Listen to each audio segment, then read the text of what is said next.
Hello, everyone. Thank you for joining us here today as we talk about how we can set up for success with enterprise asset management, acronized as EAM.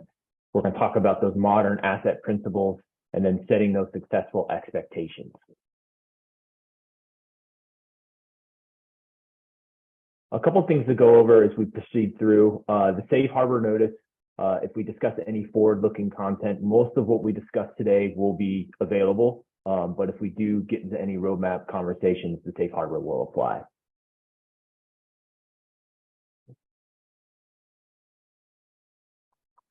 Another thing to keep an eye out for, we do have a bunch of other future webinars and meetups. We'll take about 10 seconds here if anyone wants to pull out their phone and scan this QR code. I think in the chat, we also got a web link there, so we won't dwell too much on this slide. The point is we've got a lot of other forums out there, not just for enterprise asset management, but other things as well.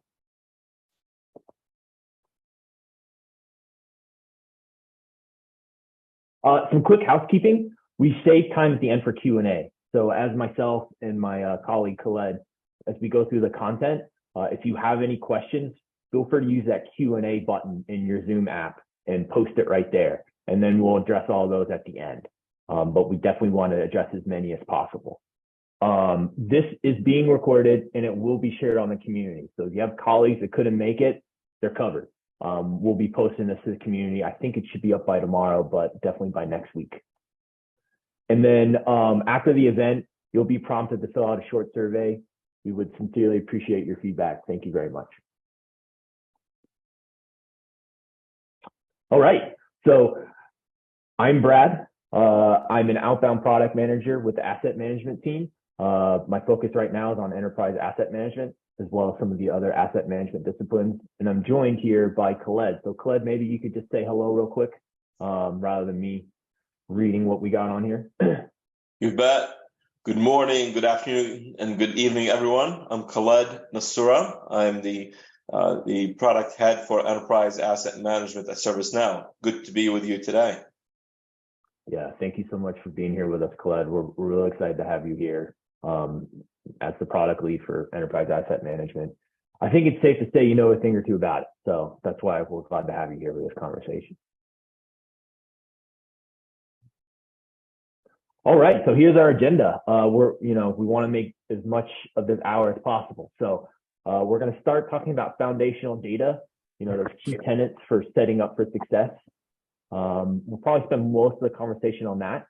We'll then spend some time on the equally important process-driven approach, what to think about with your stakeholders and your partners. And then finally, we'll wrap up with that data enrichment. When you've completed 1 and 2, and you've got essentially the people, the process, and the technology in place, what can you do to plan your internal roadmap and align with everyone for those successful expectations? So here we go. Let's kick off with the foundational data. When we're talking about why ServiceNow asset management, it's all about connecting the enterprise on a single platform and then automating the asset lifecycle with workflows, not just for enterprise assets, but for other assets as well, which we'll discuss in a second. And then, the key outcome for that is reducing cost and risk to your business. There's multiple other outcomes, especially for enterprise asset management. We're going to get into those for a second. But for the purposes of an elevator pitch slide, this is one of the main use cases for why ServiceNow asset management.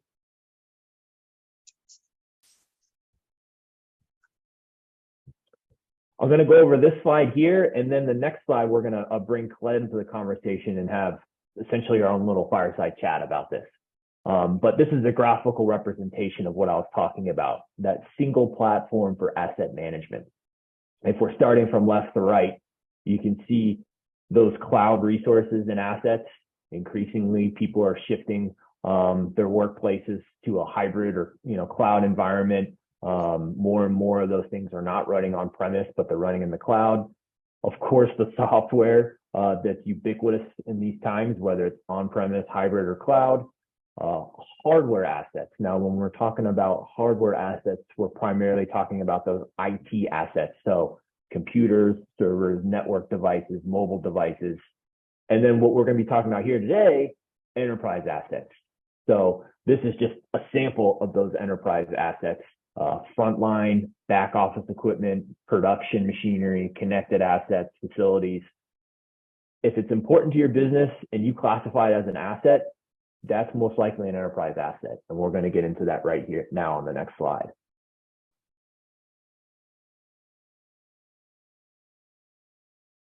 So by way of a simple definition, enterprise asset management is the process of overseeing the full life cycle of physical business assets to meet operational targets, maximize usable life, and minimize risk.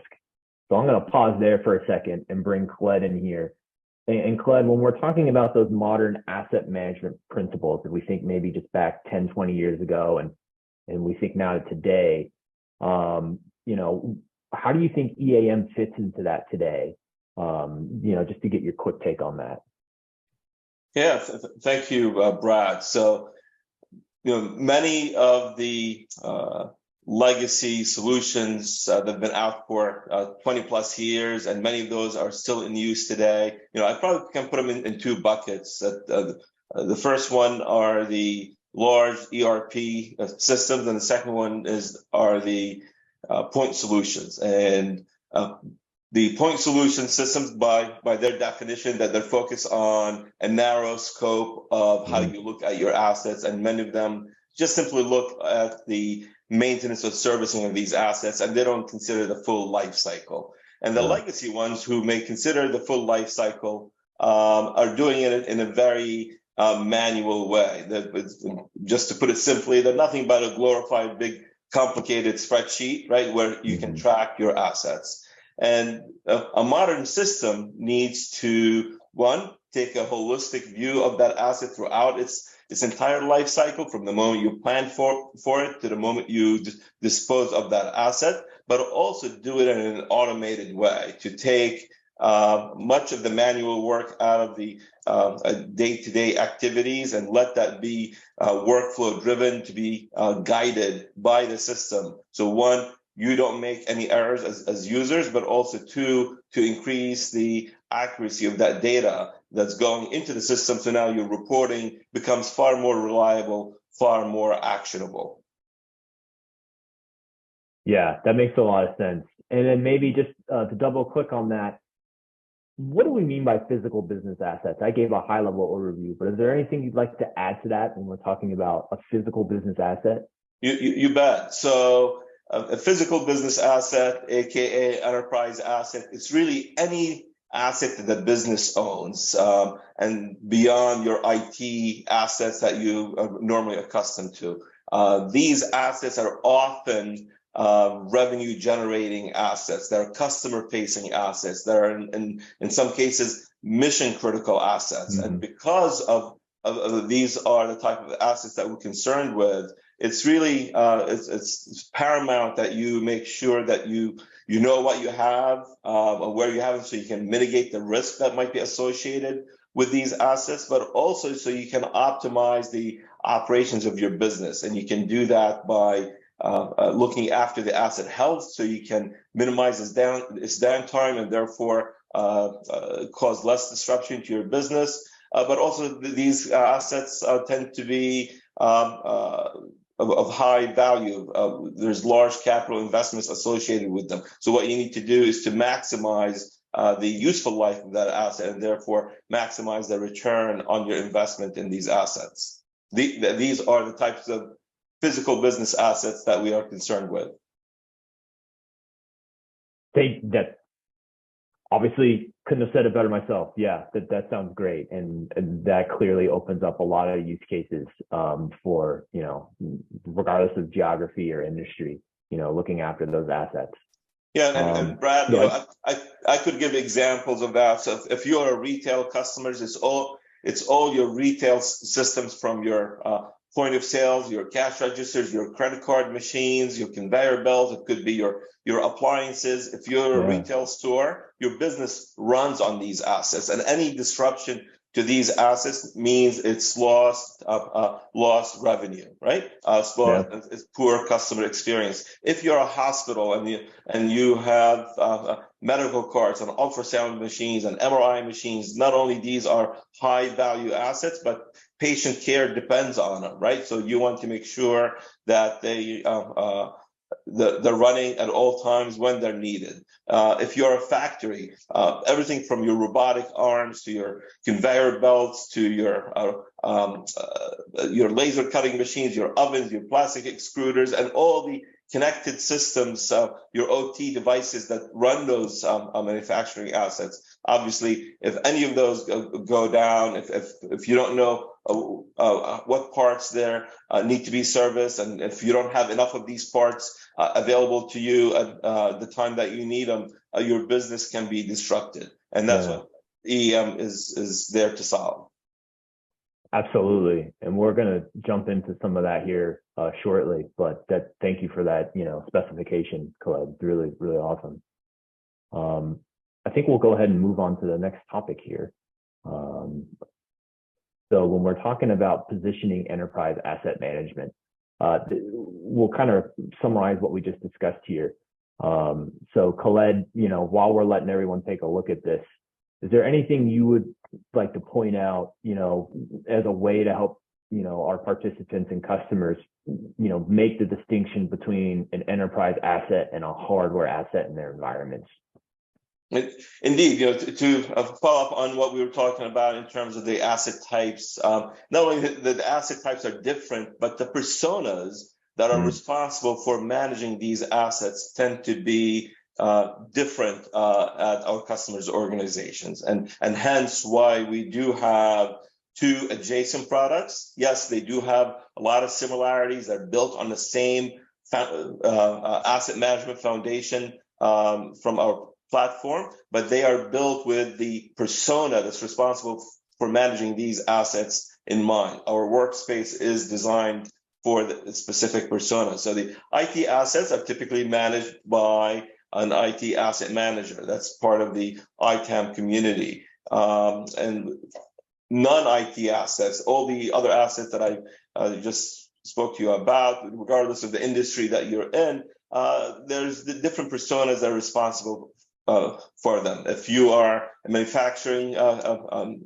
environment, it could be the plant operation manager that rolls all the way up to the business unit head or the division head, or could be rolling up to the CEO. If you're a hospital, you're the biomedical engineering team, the clinical engineering team that's responsible for the health of these assets. If you are in a retail environment, it obviously could be the store managers, the operation managers, again, that roll up to the chief operating officer. Those are different, not only different personas, but they tend to be different stakeholders and organizations within the companies. And the products are designed to focus on what's important to that persona from a day-to-day activity around optimizing the health of that asset. Moreover, enterprise assets, as you saw from the previous diagram, we're concerned with the operating and the servicing and the maintenance of these assets. And enterprise assets tend to have a much longer useful life, from maybe 10, 15 to even 20 years, whereas IT assets tend to have 3 to 5 year lifespan. And because of that, the enterprise asset is going to live in that operating stage maybe 90% of its life. And that's why maintaining that asset, servicing it, doing work on it, repairing it, swapping its parts is an important part to managing that asset. And that's why we have a module that's designed and focused on that part of the asset lifecycle, where that's probably less relevant to an IT asset. So that just to kind of highlight some of the differences in that workspace that we've designed for that persona. Absolutely, and we're going to talk about that work management module here in a second as we proceed to the next slide here. But yeah, that resonates. When we're talking about hardware assets from a general viewpoint, 3 to 5 years, and then you go through that refresh cycle for that laptop. But that's really not an option for some of these capital assets, especially manufacturing or facilities or medical environments where, you want to use them for longer than that. So, yeah, very well said, Khaled. I think, as we proceed ahead, we're going to look at a slide here shortly for, when we're talking about the data foundation for enterprise assets, I think a high level thing to keep an eye on is the model and asset types for enterprise assets.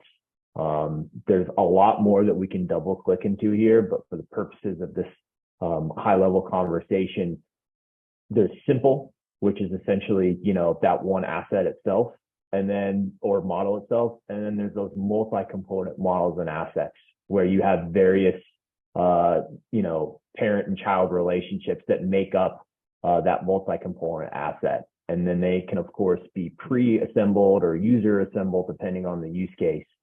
And out of the box, enterprise asset management application supports a lot of this functionality. Before we get into that, Khaled, I'd like to get your take maybe on, as our viewers are getting ready to start on their EAM implementation journeys, what would you advise them to be on the lookout for to help them decipher what is trustworthy data or not? So much of, setting up those realistic and successful expectations depends on, ensuring that we have the most trustworthy data. What would you advise them to be on the lookout for? Yes, so excellent question, Brad. So, depending on what the customer's environment is like, whether they have connected or non-connected assets, that may drive the sources for that trustworthy data, right? Yeah. So if they do have connected assets, obviously that should be the first choice that we should be looking at. We can bring all this data through the various integrations that we have on our platform via the service graph connectors that can come into the CMDB, and those assets can be then created from that source. If they're non-connected assets, obviously some of our customers, what they have done is they leverage the data that they have in their existing systems today. There's some of those legacy systems, some may exist in spreadsheets, and they bring this data into ServiceNow after they have reviewed it, they've cleansed it, and they've made sure that it is the right data. But this is the time, as you are building this foundational data into your asset management system, is decide on how you want to represent your assets in ServiceNow EAM. And because we're concerned about not only tracking the assets, but also tracking about optimizing the health and the operations of that asset, as I spoke previously, that we want to make sure that we are servicing and maintaining that asset during its operating stage.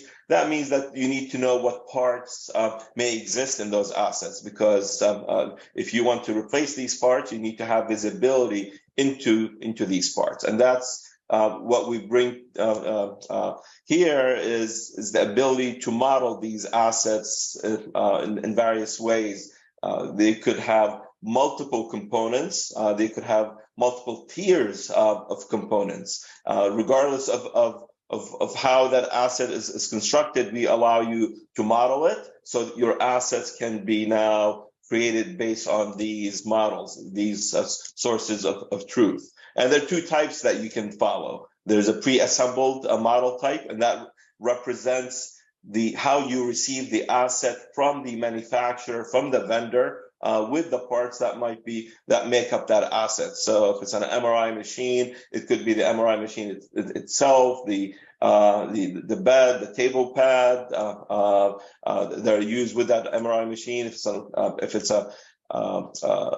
an appliance in a retail store, it's the condensers, it's the filters, it's the drain pans, all the parts that need to be serviced and looked after. That what would be considered a pre-assembled model that represents a pre-assembled asset.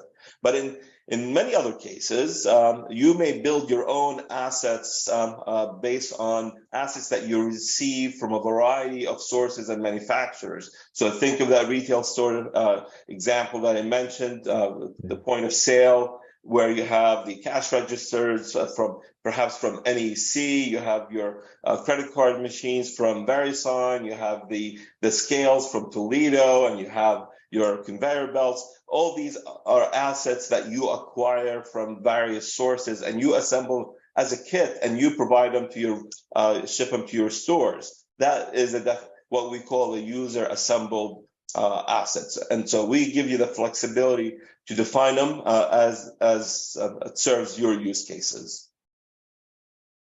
Yeah, that's really exciting to know that those type of use cases are being covered by our product. And so as we go into the next slide, we can perhaps look into that a little bit.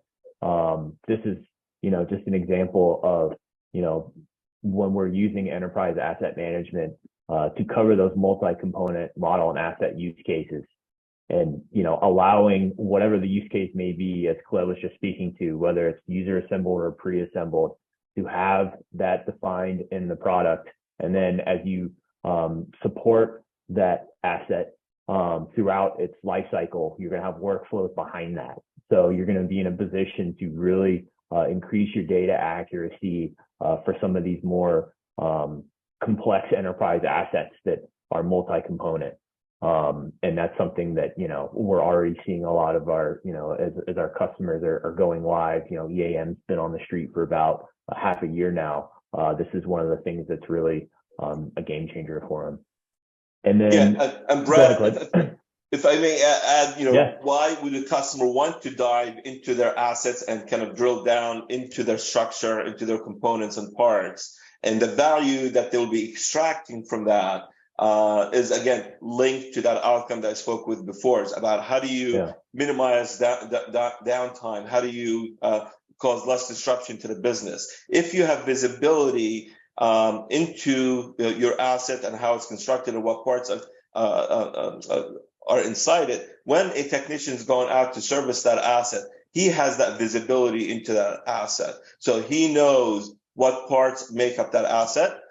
He knows what parts he needs to source prior to him arriving at that asset location to service it. Better yet, he knows if that part, for example, is hot swappable. And if it is, he does not have to schedule that asset to go into maintenance mode and bring it down and again disrupt the business. In this case, it could be a planned disruption, but nonetheless, it is a disruption. If he knows that part is hot swappable, because we give him that visibility to know that, he does not have to schedule that downtime. Similarly, if he knows that part is not repairable, he should not go and try to repair that asset without bringing a part in hand and sourcing that ahead of time in order to repair that asset. So all that, it kind of gives great visibility into the community that's maintaining and servicing these assets, so you can increase that uptime and cause less disruption to the business. And that leads to the next slide here. When we talk about work management, you're talking about, the servicing of, our enterprise assets. And this is a new module that's coming out on the Utah release. Utah, I believe, is GA the 22nd or 23rd of this month, so days away.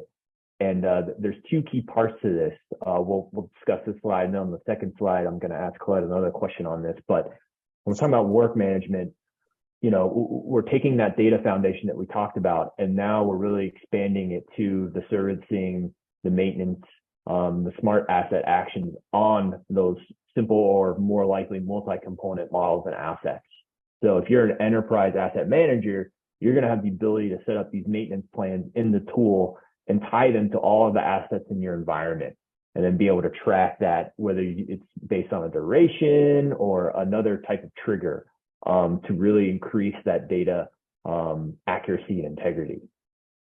And then as we move to the next slide, the other great thing about this work management module is when we're talking about part sourcing and asset actions, a key stakeholder or participant really in enterprise asset as a discipline are these technicians out there. They may be referred to as field service technicians or just technicians. The point is they're the people on the ground that are maintaining these assets.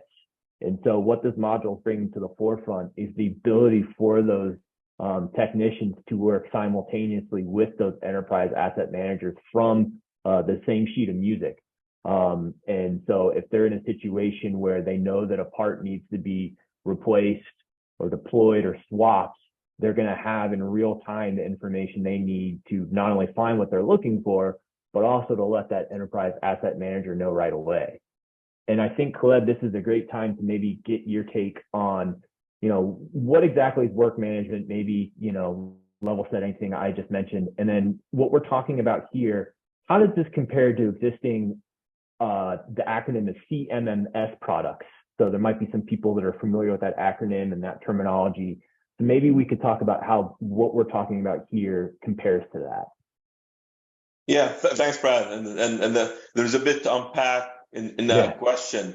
One, I would like to highlight that this work management functionality that's available in EAM, because we pride ourselves at ServiceNow that we have a single data model. Every time that we bring new features to you, they're built on that same data model that's available on our platform. So in this case, this work management functionality in EAM is built on the same field service management of maintenance planning and work orders and tasks that you have been accustomed to. It is the same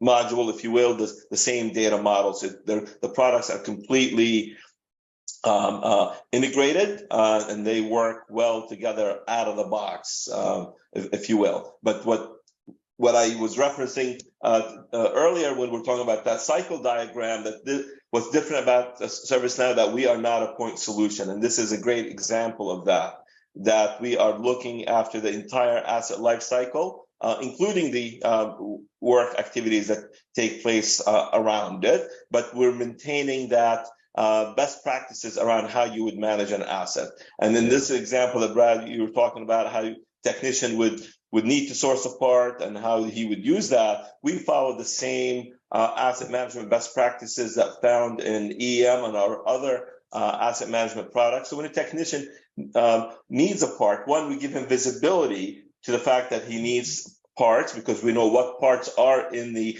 assets. And two, when he needs that part, we enable him to request it and then enable the asset manager to make the best decision on how to source that part. Every time a technician needs a part does not mean that we need to go out and procure it new. We could have it available in a nearby stockroom. And if it's not a nearby stockroom, it could be in another stockroom where we can transfer it and initiate a transfer workflow. At the end of the day, we provide that technician with that asset, provide him with an automated task, go pick up that part or parts that he needs. Moreover, we give him an overview of all the work he has to do, not specific to a single work order, but all the work orders are coming up for his day, for his week, and beyond, and he can prepare and plan and order these parts in a very systematic way, following asset management best practices. Now, with respect to the second part of your question, Brad, is what do customers call it? CMMS, EAM. All these names are, for many of our customers, are synonymous, right? Probably the only distinction that maybe when CMMS is used, some customers are thinking about it in a very narrow way, that they're only thinking about servicing that asset, maintaining that asset, and they're not considering that full life cycle and the other asset management best practices that we're speaking about. So in some contexts, EAM, Enterprise Asset Management, is a more encompassing term, a more encompassing product category than CMMS, but I do understand that some customers use those interchangeably. Great definition. Thank you for providing some clarity on that, Khaled. And it just is the key takeaways we keep moving along here. With EAM, we're really offering that whole life cycle support. So it's not just a matter of servicing it; it's a matter of also having that foundational data as well across the life cycle of that asset. I know that there's probably some questions. I want to maximize our time here, having this great conversation with Khaled. So we've left time at the end for Q&A. So If questions come to mind, feel free to type them in there, and we'll do what we can to answer all of them. But let's go ahead and talk about the process-driven approach here. We'll start with stakeholder management. I think this is something that, regardless of what you're implementing, whether in this case it's enterprise asset management or stakeholders, it's a key thing to keep an eye on. And as we come to the next slide here, this goes back to what we were talking about a little bit earlier when we were talking about some of those key personas for enterprise asset management. You can see on the left-hand side, these are the people that are commonly involved. And then, we've got other stakeholders that, depending perhaps on your geography or your industry, some of these people may be involved or some of the other ones may not. So, I think, Khaled, maybe this could be a good time as we kind of shift. We've been talking a lot about data, more of the kind of technology stuff as we shift to, people and process considerations for, setting up for success. What would you advise on IDing stakeholders in an organization? We'll start there. Like, what would you advise regardless of industry or geography, our audience to keep an eye out for as they're trying to ID those stakeholders? Indeed, and we were talking about EAM earlier, and maybe how it's different than hardware asset management. The stakeholders indeed are different, right? Because many of these assets are business assets, and the business owners, the business unit heads, the division heads, the operations heads have vested interest in the not only in the successful deployment of EAM, but also they have a vested interest in that these assets are running efficiently and they're up when they need to be, right? Yeah. So engaging those personas that roll up into these stakeholders would be of paramount importance during deployment and implementation of EAM. Moreover, not only because these are business assets and they involve some of the business functions, but also since EAM is looking after the full life cycle of the asset, right? We're concerned about how you procure these assets and potentially how you would integrate EAM with your existing procurement systems, your procurement system of record, where there's the SAPs, the Oracles, the Arivas, the Coupas of the world. So engaging with those stakeholders in procurement department is very relevant, and it could provide great value to you. So your users can have a single pane of glass within EAM when it comes to their assets and how they can request the procurement of these assets, and how then that procurement can continue in that system and come back to EAM through that bidirectional integration. So engaging with finance and procurement would be of great importance. Similarly, many of these assets need to are used by users who have workspaces associated with them. So when we integrate EAM with floor mapping technologies and where are the assets are located, HR also has a vested interest in participating in that, or perhaps the facilities department that's in charge of running your facilities needs to be engaged, so you can have better planning on how you define the locations or the location hierarchy that's associated with these assets. So these are really just some examples of some of the personas that you need to engage with, right? Risk is another one. These enterprise assets, because your business does run on them, and the risk of any risk of failure of that asset may have an impact on the business, right? You want to consider assessing that risk. So you need to talk to any of the personas within your organization that are responsible for not only assessing risk, but mitigating that risk. And they have a vested interest in how EAM is deployed successfully. Absolutely. And just to summarize this slide before we move on to partners, I think that's where, the criticality of executive sponsorship comes in. It's just when we're talking about enterprise assets, there's so many stakeholders that have a stake in that game. And so the more that we can get that alignment organizationally for everyone to understand that this is really going to benefit their own unique departmental or organizational needs, and then also, the wider enterprise as a whole. That's going to help everyone steer through this towards that common goal. So that's really great insight, Khaled. Why don't we go ahead and go to the next slide when we're talking about partners.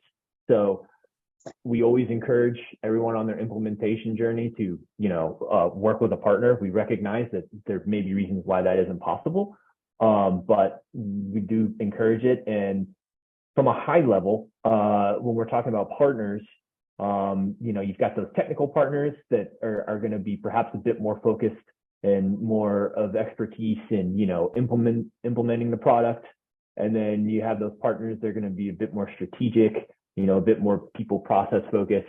Of course, there's partners that do both or do some of one and more of the other. It runs the gamut. And so that's why we wanted to talk about this, because Khaled, based on a customer's own unique needs in their environment, I mean, they may have people internally that check off some of these boxes. What would you advise, for a way for someone who's in charge of an EAM implementation to understand what type of partners needed for them? Yeah, excellent question, Brad. So, many of our customers are highly technical, highly capable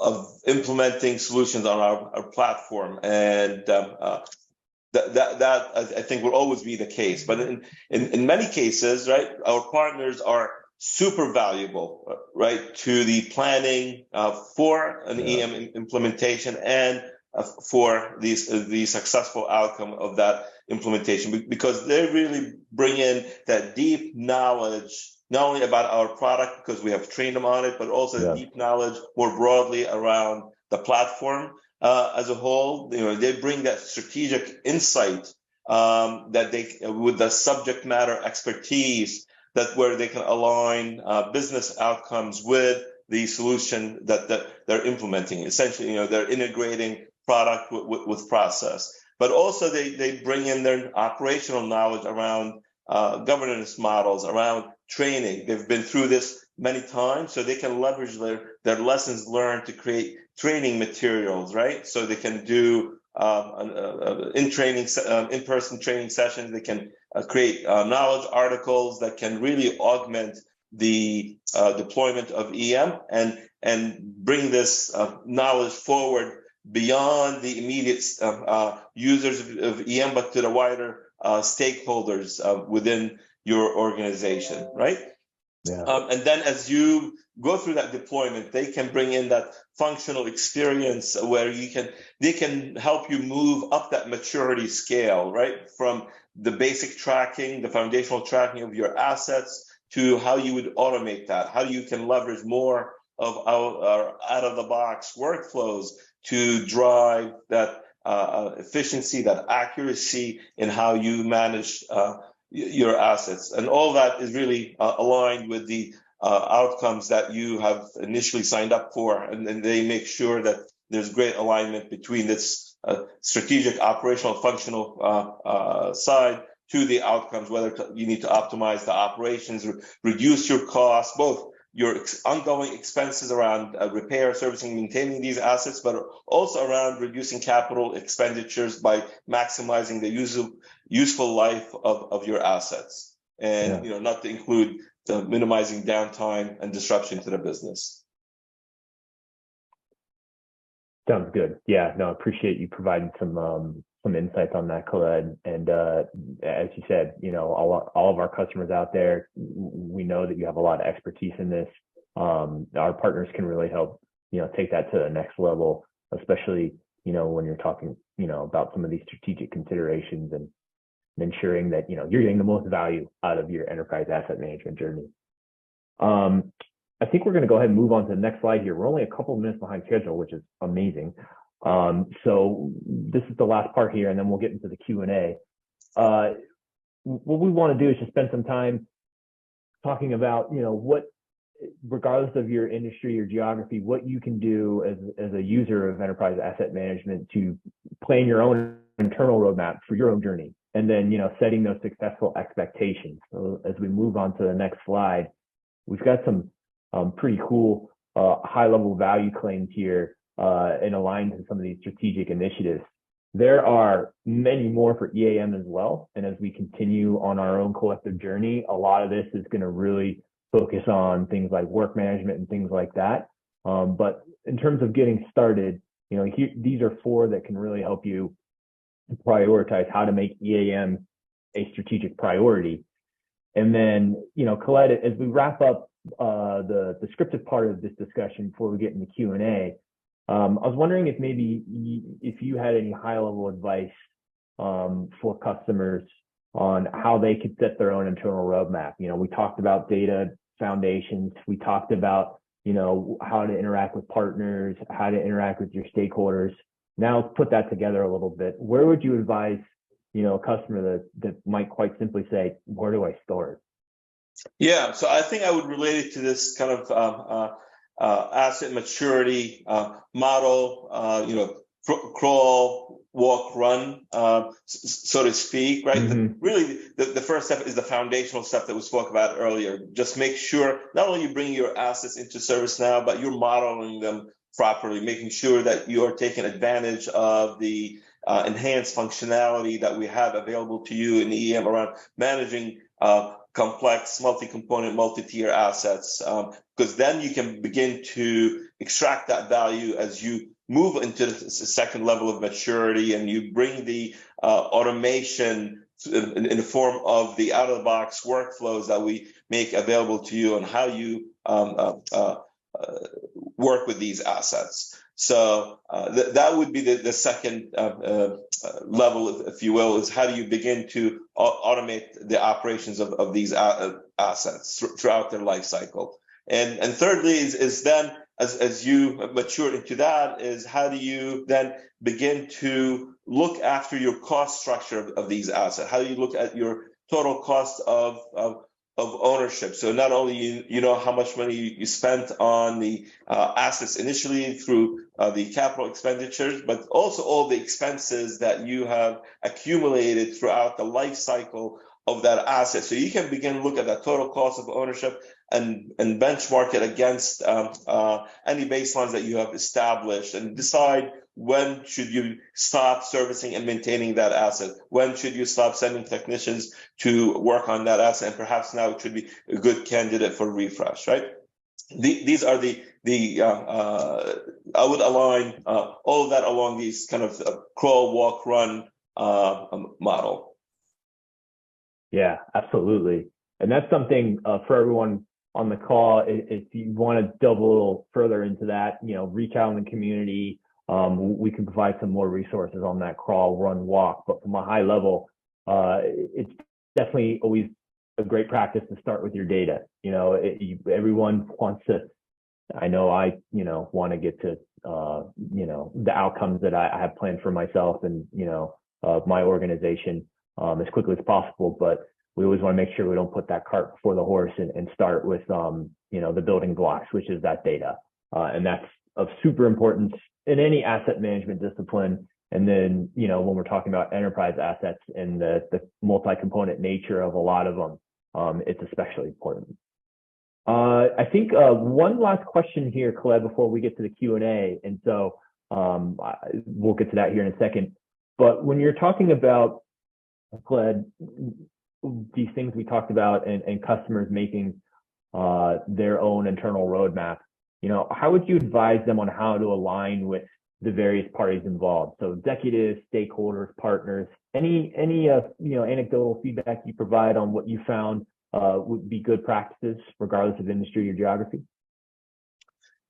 Yeah, so I think many of the customers that are going through that implementation right now, they've started with that goal setting, right, in mind, and they've had that roadmap of what they want to do in their first phase, second phase, and so on. So really, what's important is to make sure after every phase you go back and and revisit your goals and discuss that with the stakeholders to make sure that they are seeing that business outcome that you have established. And by doing that, I think you would get more momentum, more resources to go into the subsequent phases in this deployment, because now your stakeholders are seeing those business outcomes as you are delivering them to them. That's a great note to end on with the plan part of this presentation. The next part is, of course, plan, but it's going to be dictated by your questions. And so I've got these questions opened here. If you have one, just be sure to put it in the Q&A section. I know that there's two sections in Zoom. There's the chat, and then there's the Q&A. So if you have a question, feel free to pop it in that Q&A. So I've got these pulled up here, Khaled. I'm going to answer this one here. We got a question about EAM is unique in that it's delivered as a store app rather than a standard package. That's correct. EAM is a store application. So the way that all of our customers are able to obtain EAM is, of course, they'll obviously work with their, our sales teams to then, define what the correct number of EAM licenses for them. And then once that's settled, they're going to go to the store and download the EAM application. So that's, how we as ServiceNow are finding ways to, continually drive our innovation and make it as easily accessible as possible. So EAM is indeed a store app. Another question we got here, and Khaled, I might call you in on this one here. Will the workflow configuration in assigned group be controlled by the asset and/or location, also using the mapping feature?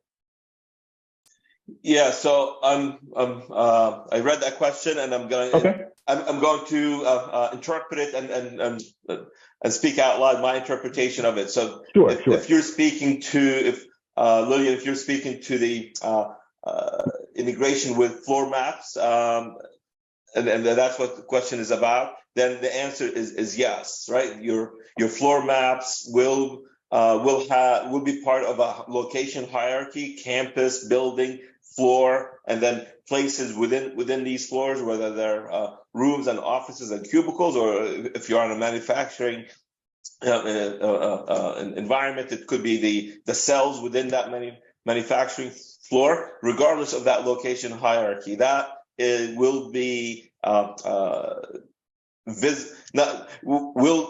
all the workflows that are available out of the box will understand that location hierarchy, and they will take advantage of it. So when a user is submitting a request for a new asset, not only they're submitting that request for an asset, but they will be able to specify specifically that location where that asset needs to be deployed, and that task from that workflow will be aware of that and will take advantage of that location on the map and in that location hierarchy. And that will apply to all other workflows as well, right? That's a big part of our upcoming Vancouver release when we integrate with the floor maps. Awesome. Another question here that Khaled, curious to get your thoughts on resources for integrating with third-party systems for procurement. We got a question about that. Yes. So there are multiple integration methods with procurement systems, whether it's SAP, Ariba, Coupa, and others. There's integration spokes in our integration hub, and also there are other integration methods available on the store in the form of connector apps. So depending on which procurement system you use, there is an integration tool for that, and many of our customers have done that. So you can have bi-directional integration between ServiceNow and your procurement system of record. Awesome. Another question we see here: how would you implement EAM in an on-premise instance? So obviously the majority of our customers are using our cloud services, cloud-based instances, but there are some customers out there for, various reasons. They may have an on-premise instance. So Khaled, could you maybe speak to how EAM would or would not be able to be used in those use cases? Yeah, so I would say that EAM is designed to be installed on-prem if that's what the customer requirement is. As for many of our federal customers do that in certain cases. So EAM can be installed on-prem, and we could you can connect with us so we can walk you through how that can be done and how, more importantly, how it can be supported as well. Awesome. While we still got some time here before we wrap up, I do want to mention that there's going to be some EAM sessions at K23. So K23, of course, Knowledge 23, in person this year. We're really excited about it. Obviously, it's been remote for the past few years. We're back in Vegas. We've got some sessions lined up. For those of you that are planning to attend or that attend, definitely, if you haven't already, go and register. And then once you do that, you'll be able to see the complete listing of scheduled events. And we've got some great EAM events there. Hope it'd be a great chance to connect with people that are on their EAM implementation journey. But then, of course, with some of our early adopters, I mean, you all on this call are early adopters as well. But shall we say the first wave of early adopters that are, out there, finding, a lot of success with this product. And it's a chance for us to really connect with you and get your feedback on how we can make it better. I mean, we have no interest in sticking with what we got. We want to continue to stay hungry and humble and continue to expand on the product. And that's going to be covered in our roadmap session a couple of weeks from now. So if you're wanting to have a deep dive a bit more into okay, we've talked about people and process and setting up expectations on this call, but we want to also know, show me what you got coming up here next, ServiceNow. That's going to be the forum for you. So we're real excited about that, and you're going to be able to hear about that in the community. Khaled, as we wrap up here, is there anything you'd like to add that maybe I didn't ask you about, or something to just double click on? Maybe I'll give you a 30-second commercial that EAM on our platform is real, and customers are already deploying it and using it, and they're happy with the outcomes that they have gotten from it. And I saw one of the comments on the chat already. We got one of our customers attesting to that. So we would love to have more conversations with you as to how we can share some of those successes and bring them to your organization as well. So I think there's a lot of outcomes that can be achieved by deploying a process-driven, workflow-driven approach to your asset management. Absolutely. And as we wrap up here, one more thing that I'll mention is, another great thing about the various forums that we have. Obviously, we love to see you in person at Knowledge. We know that may not be feasible for everyone. That's going to be a great place to meet partners and other practitioners so that you can get that informal advice. And then if it makes sense to make that more formal, you're going to be able to establish those relationships. With that said, I want to be mindful of everyone's time here. We're just about at the top of the hour. We just kind of, as a takeaway here for how you can continue to set yourself up for success. If you haven't been to Now Learning, there's a whole bunch of training on there. So definitely encourage you to take a look at that. Our product doc site, it's certainly not designed to be a training resource per se, but a lot of those articles do have prescriptive steps on how to complete actions. So, between that and the training, you will be able to, definitely enhance your knowledge as well. And then, in terms of, how to really take that to the next level is developing those business outcomes and developing that EMA roadmap. Establishing those relationships with implementation partners that work for you. Everyone's use cases are going to be unique. It's all about finding those partners that are going to work for you. So as we discussed, they're really going to help you with, making EAM strategic. As you get up to speed on your understanding of EAM and what the product can do for you, those partners are really going to help enact that vision for you. And then I encourage you to bookmark the ServiceNow community page for EAM resources and live events, of which this will be posted. So if you've got colleagues who couldn't make it, we got them covered. Be on the lookout for that to be posted within the next few days. And Brad, I know it was mentioned, one final plug for knowledge Sure. in May. There will be 2 sessions focused on EAM, and they're not delivered by us. They're delivered by our customers and partners, speaking to the success and the outcomes that they have achieved with EAM. So please make plans to join us, and we will be there to dive deeper into EAM. Look forward to seeing you there. Definitely. Yeah, I think we're going to wrap on that. So thanks everyone for joining. I hope everyone stays safe, and we look forward to seeing you in a couple of months at Knowledge.